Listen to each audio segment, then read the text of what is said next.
What's up, everybody? My name's Chance, and today we're going to be taking a look at Mono Red, the evil RDW deck.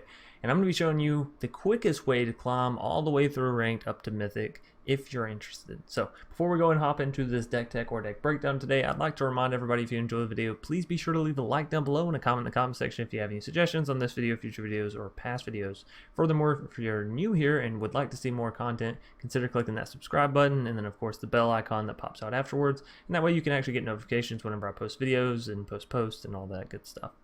If you're looking to catch these videos, or rather me playing this live, right, catch these videos live, does that make sense? Hop over to twitch.tv/Dr. and toss us a follow, and then you'll see whenever we go live, which is generally daily. I do miss a day here and there, but you know, who doesn't? And then last but not least, if you would like to join up with the Discord community that is semi-active and very friendly, hop down in the description below, click on that link, and it'll send you that way. Now, on into what we're actually playing today, and why do I say that this is the fastest way to climb through ranked? Well, it's pretty simple, actually. Mono Red, one, the numbers are insane. If you play this in best of one, the win rate is just insane. Even in best of three, I think right now it's still got like a 56-57% win rate, which is crazy, right? Kind of crazy. But the great thing about Mono Red is the fact that you're able to play matches so quickly. So it has a good win rate, you know, 57%. That's high for Magic decks. For those of you that don't know the actual numbers on them, 60% is crazy, and that's what this most recent tournament has shown. The Red Bull, there was like a 60% win rate across the Ikoria and Luka decks. Anyways, Mono Red, 57, 56, perfectly fine win rate. But the great thing is, you know, by around turn 7, turn 8, pretty much definitely whether you have won or lost the match, and generally you'll know by around turn 5 or 6. So the great thing about climbing through ranked with this deck is, instead of only playing 1 or 2 matches within an hour or 45-minute session, you're able to play like 3, 4, 5, 6. You know, you're able to play literally 3 to 4 times more matches because you know so many, like so much quicker, in so many more matches when it's going to be over, and so you're able to play more. So that's why I say that this deck is generally the fastest way, and you're going to see that in the video here today. I go through and just blaze through ranked, right? I climb all the way up to Plat Tier 3 with absolutely zero problems, pretty much. So what are we actually playing here today, and why is this deck so good? What are some key pieces, and how should you be playing it in order to climb quickly?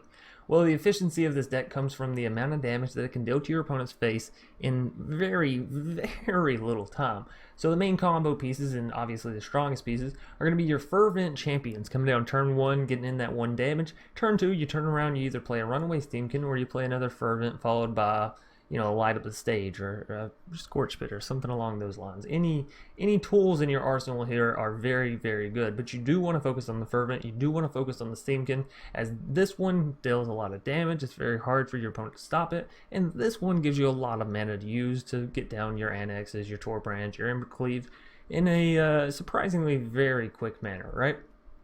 And then of course you have your Bonecrushers and your Shocks for some removal. You have your Rimrock for that surprise damage, plus 3 mana for a 3/1, pretty solid unit, or 2 mana, I'm sorry, 2 mana for the 3/1, pretty solid unit. Of course, light up the stage to draw you more cards. And then you have the top enders. You have Annex, which is just going to get huge because it's Mono Red Devotion, and well, you have some great Devotion things down here. Furthermore, you have Embercleave, which is 2 red, so immediately Annex plus Embercleave is already going to be at a 5/3, right? Just nothing else on board, just Annex. You're going to have a 5/3 double strike Trampler, which is already half your opponent's health. Much less you throw down something like a Torbran, and now you're at like an 8/3, right? Dealing 16 damage. Well, realistically, I think that deals 20 because each time Annex hits, it would deal 2 extra damage, so anyways, moving on to Torbran, that's sort of our next point. Let's say you don't get lucky and don't hit your Annexes, you just hit your Torbran. Well, that is still 2 extra damage on top of all your other damage. So you have 2 Fervents that are swinging in for 2/1, or, you know, swinging in as 2/1s with first strike each.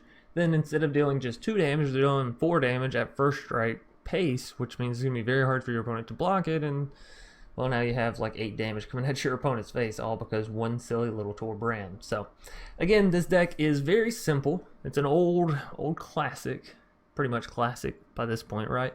Mono red aggro. But it wins so efficiently. It wouldn't be an intro if I didn't botch something.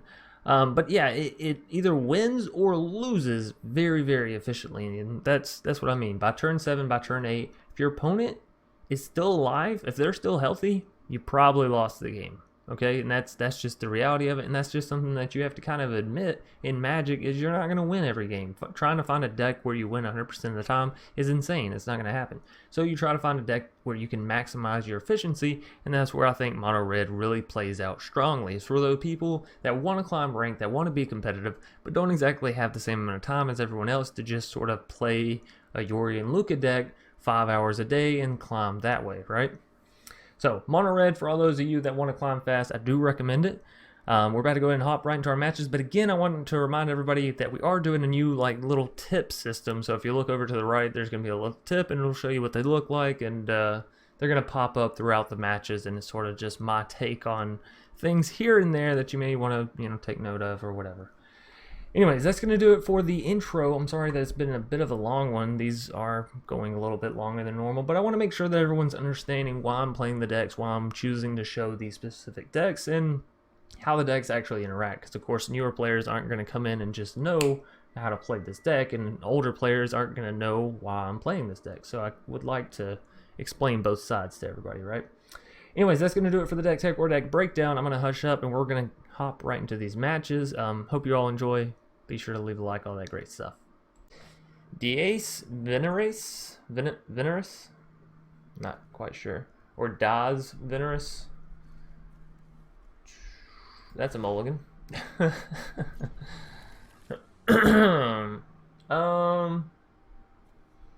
we give up the shock in hopes that Torbran actually lands? Sure, we can. Now the opponent does get to go first, which is a huge downside for us, right? Because, well, one, it's life gain, so they're gonna be able to gain life that much quicker. Will you? My Magic is having some problems this morning, everybody. Of course, as soon as I opened Magic this morning, right, it had this like 3 GB update, and so I updated it, and then after I got done updating it, it didn't do anything. Ooh. So do we go for the light up the stage or for the Runaway Steam-Kin? I think the Steam-Kin here for the chance of ramping and being able to play everything we want to play and so much more. Now, they do have a Healer's Hog with a Staggering Insight. I gotta say, that's probably my favorite creature whenever I'm playing against the Staggering Insight to see get it, right? Because it doesn't gain any lifelink. It already has lifelink. There are much worse things, Brazen Borrowers, namely, that can get Staggering Insight and do so much work on your face. And it's really not a pretty sight, so we're gonna go ahead and buff up the Fervent Champion here.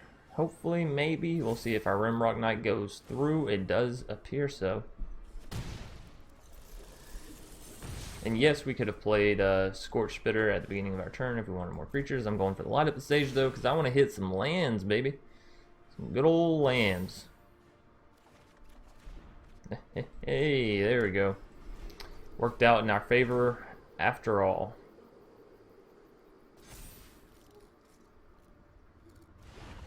Now the question is, do we go for the Annex? And I think the answer is yes, honestly. If we can land this Annex, it would be so beautiful. We've already got so much value out of this turn. Being able to get down another creature, a 5/3, that we can attach Embercleave to on our very next turn. That sounds like everything we want. So, again, they're going to be healing 2 life. The Healer's Hog, it's really annoying. It's really annoying for a mono red matchup. I'm not going to lie. But we can get through. We can manage. I truly believe this. Truly. Light up the stage. Alright, so we're going all in. That's a for sure thing. It's mono red. We're going in, baby. Let's see where that Sphinx of Foreskin goes to block. Onto the Fervent. Okay. They gotta, I mean, they see the Embercleave. They know we have Embercleave, so.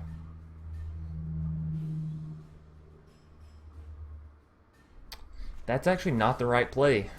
Yeah, see, we play Embercleave, right? It gives our Steam-Kin +1, and then Embercleave itself gives it another +1, so we just take out the Sphinx there. It's not good. That's not what you want to do. Anyways, light up the stage. We're going to be looking for some more cards here. Another land, and that might be our Torbran. I didn't mean to rhyme there, but you know, sometimes it happens, and we are going to activate that because that's really good. And of course, we can throw our Embercleave onto Annex there. Would that have been lethal if we would have put it on there to start with? It would have put our Annex up to, oh well. Picking up a game 1. Tommy Giagano? I don't know. We're going to call you Tommy for short. How about that? And we're up against an Obosh. Oh my bosh.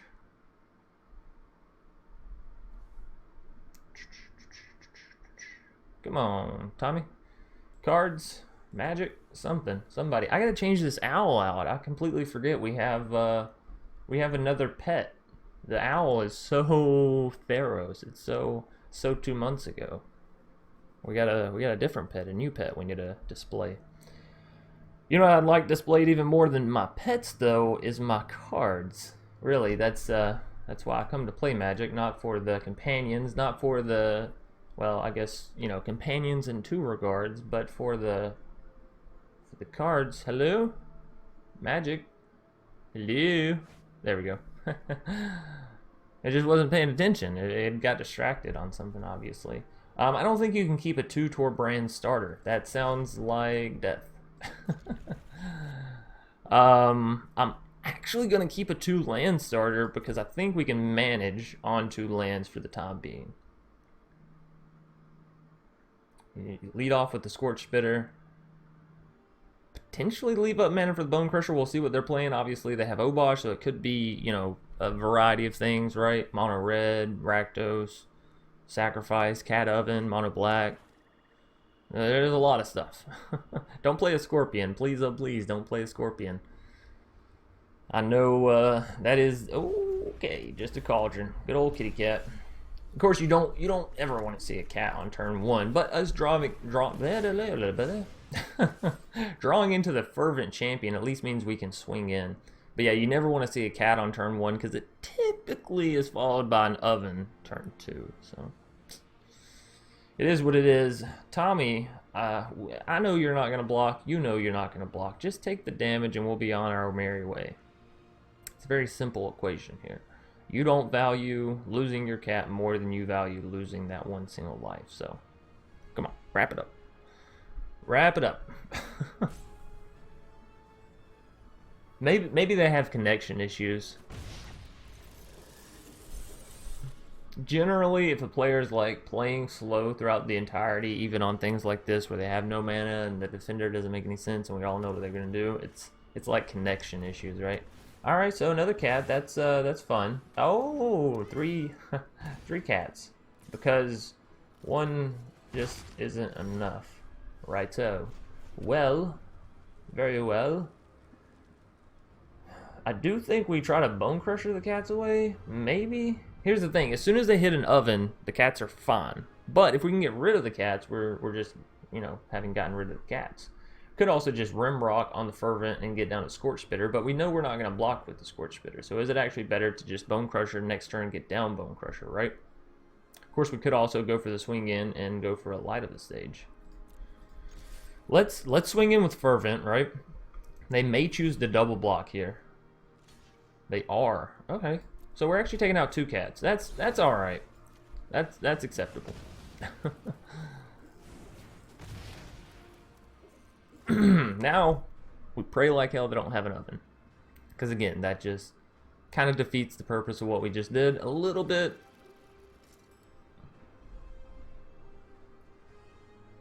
Although I guess we are minimizing like just the sheer number of cats they have out on the board. Even if they draw another oven, it's still only 1 cat that's going to be cycling. And I don't think we have any exile stuff. We might. This is what happens when you build so many decks in one day. You're just like, I don't really remember what's in my deck. Alright, so we're swinging in with Fervent for sure.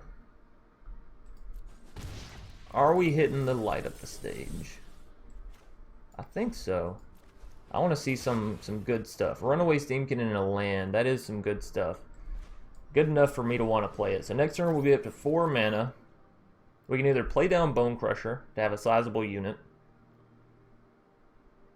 or we could like play Bonecrusher, play these two. It's 1, 2, 3 counters, right? And then have 3 more mana thanks to Steam-Kin, which we then... So 1, 2, 3, 4, which will give him 3. We'll have 3 more mana.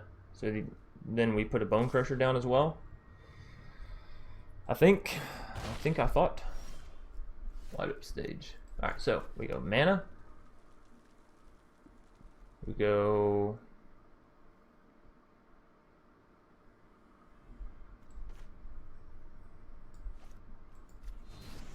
Bonecrusher. Don't get me wrong, I want to get rid of the cat. I know, but it'll be alright. Rimrock. Oh, should have put the Scorch Spitter down first. Whoops. Well, we can light up the stage and it ends in kind of the same result, right? Only we get to draw cards, so that's good. Alright, and then we have 3 mana, so we can either go for Scorch Spitter Shock or Scorch Spitter Rimrock, or just get down to Bonecrusher or Shock Rimrock. Oh, yeah, I kind of like the idea of getting the Shock off on the kitty cat, because that completely removes their cats from play, right? Resolve. And then, yeah, we'll just get down the Rimrock Knight, because it's a solid, beefy unit and, you know, mana efficiency. Alright, so cats are dealt with. They are at 4 mana, which means they could potentially get down an Obosh. But if we could just hit... Okay, never mind. Tommy has seen enough of mono red. Trasher's going to be our next foe. I like whenever I see the Tristani Discordant, what's it called? Because in my mind, and this may not be true, obviously, it's probably not true. Why do we never get to go first? 3 games in a row. 0 times going first. How does that probability work? Because isn't it like you have 50-50 and then you have 50-50? So if you don't get first in either one of those, don't you have to like multiply the odds of that for not getting first again? Which is like... It's like a fraction percent, isn't it? Anyways, that should mean the next game we should be guaranteed first, right? If I'm not, we might start flipping tables. I'm just kidding. The only table in here to flip is my desk, and if I flip that, well, stream's over, show's over, and yeah, I don't see me coming back from that. Sure, double Castle Embereth is always fun. Do we go for the Annex? Not yet. Not yet we don't. Not yet we don't. Obviously, they're not gonna block. Obviously, they're not gonna block. You're crazy. You're crazy, Trashers. Yeah. Yeah, you don't want to block that. There you go. Okay. They really don't want to block that, okay? That's not me trying to like convince them, no, you don't want to block. No, you really don't want to block that, right? Because Steam-Kin goes up to the 3/3. You can almost guarantee mono red has 1 mana open. They will use that. Don't ever make that mistake of like, yeah, I'll trade my Paradise Druid for this Steam-Kin. It's not gonna happen. It's not gonna happen. Ooh, rumbling reading, rubble reading. Sorry, rumbling. That's the sound my tummy makes. Everyone's like, Chance, shut up. Alrighty, well, Trashers, that's got to be by far the quickest match we've had so far today. Freak Dash. Ooh, we do get to go first. See what I tell y'all? See? You gotta have faith. You gotta have... But is this the hand we want to go first with? Like, what are we doing turn 1? Nothing? What are we doing turn 2? Playing Rimrock? No, we don't want this. We want to punch him. We want to go hard, fast, strong. Sounded a little dirty, but yeah, you know what I mean. You know what I'm saying. Alright, come on, Scorch Spitter. You're going to lead the pack. So far, it's been Fervent, and I'm not going to lie, Fervent has been kicking ass. ass. But I have faith. I have faith in you, Scorch Spitter. The little spitter that could. That doesn't sound right. Oh, I don't know about that. Alright, so given things stay the same, we're going to go Rimrock Shock on our turn. Fibble-Tip. Good old Lost Boy. Yeah. So this will shuffle him.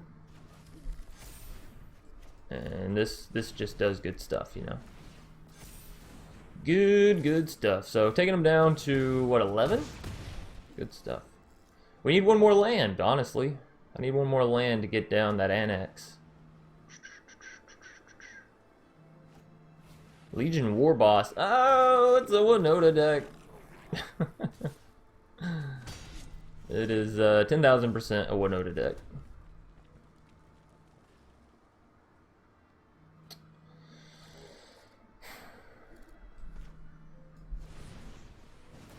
A lot of people are like, Chance, why are you going Rimrock? That doesn't make any sense, bro.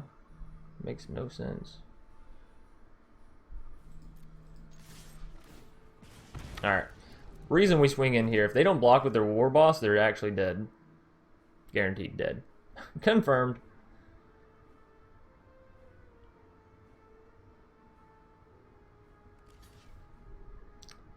Alrighty. They're actually still... I still have a whole lot of faith that we're going to do this. And they aren't guaranteed dead. You know what? Semantics, whatever. They would have been low. That's the thing. They're going to be low. No War Boss. They may have a Winota here. They may pull out a Winota, in which case they will get one proc with her. Alright? One proc.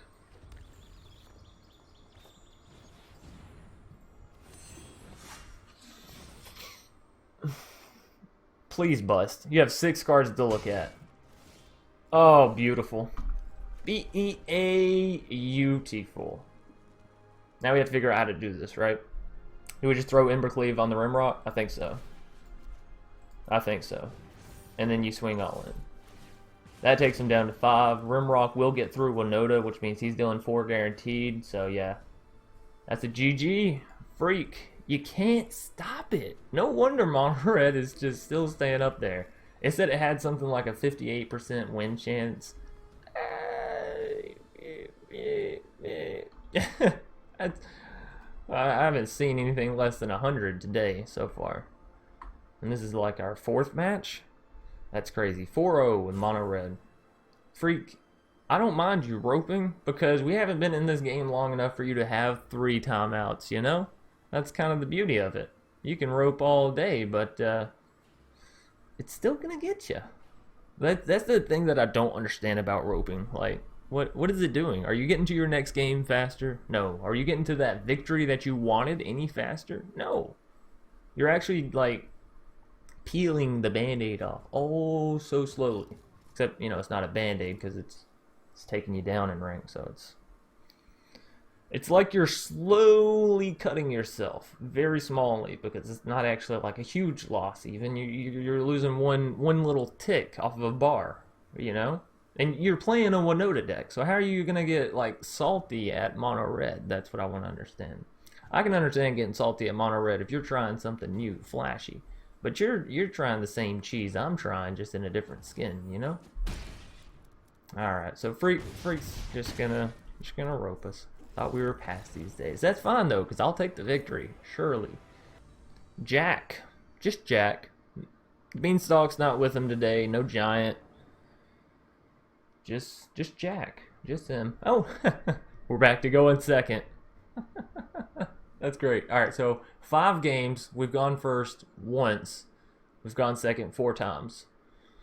I want to keep a running record of this, just so we're all clear. 4 seconds, 1 first. I want to know who out there is like on the opposite end of that luck spectrum, right? They're like, I get to go first all day. That's definitely the song I would be singing if it was me, right? Just fucking partying. Alright, Fervent. Don't steer me wrong. Obviously, they have the 1 mana. It could be a shock. We will see. Bum, bum, bum. Spectral Sailor, opt, shock, something. No, they definitely would have shocked us if it was a shock. But they did shock in the land, so it's got to be an opt or a Spectral Sailor cycling. Cycling. Do they play the Fox here? If they do, it can only go up to a 2/2, right? So we can always shock it back out. So that's good. Or Bonecrusher. Right? Valiant Rescuer. Well, don't you just love to see that? So we get to swing in for the Freeskies.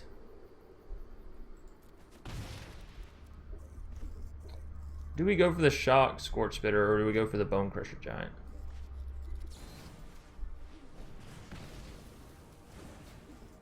Why do you say oops? Did I miss something there?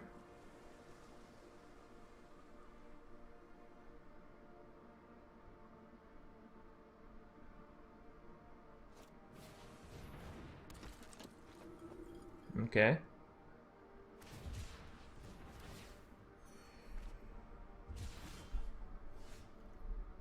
We need lands. We really need some lands.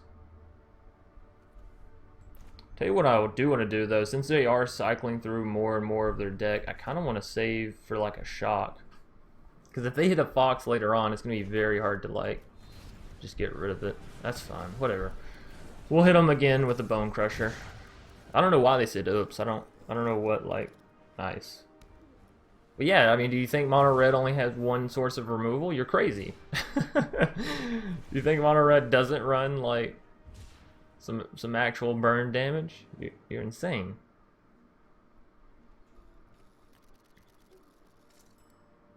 You have 2 mana and you're not gonna spend it? Jack. I only have 2 mana, but that's because the game's limiting me. It doesn't like. It's like you've won too many with Mono Red. Okay, you get 4 wins a day, and that's it. And then we're gonna start capping you at the knees and only letting you play 2 lands. And then you got to try and win like that. Do I want to get down the Scorch Spitter? I mean, yes. Because if I can hit another land next turn, that's literally an Embercleave.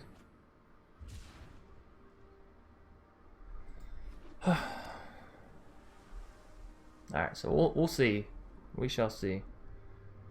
Opponent's at 5 mana with cycling. They do have the mana available for a Zenith Flare, good old Flare. Alright, so they can put that up to what, a 5/5? Right?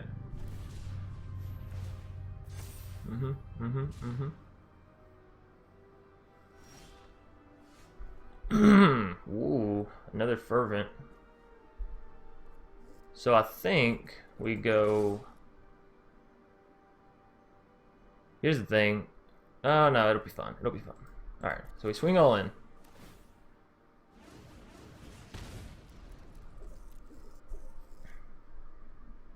Here's what they're not expecting on the Fox. So that'll take it down to 2 health. Right? Right here. Are they really just... Okay. If I don't have to waste another shock on it, I'm not going to waste another shock on it. I'll tell you that much right now. Right, meow. They gotta have a flare, right? They gotta have a flare. Of course, would have been better...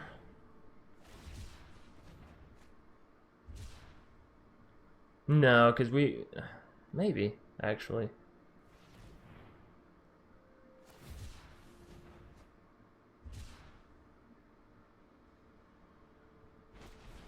No. Alright, Zenith Flare in the face. They're back up to 19. Nice. Is that all you know how to say? Nice, nice, nice, nice, nice, nice. Obviously, that's a joke. It's because Magic only allows you to say, you know, what, 5 things, 6 things. Would they do hit another Zenith Flare? It's very, very probable. Let's see it. Zenith Flare, Zenith Flare. GG. All right, so 4-1 with mono red. I still think this has got to be the best, the easiest, the fastest way to climb in rank.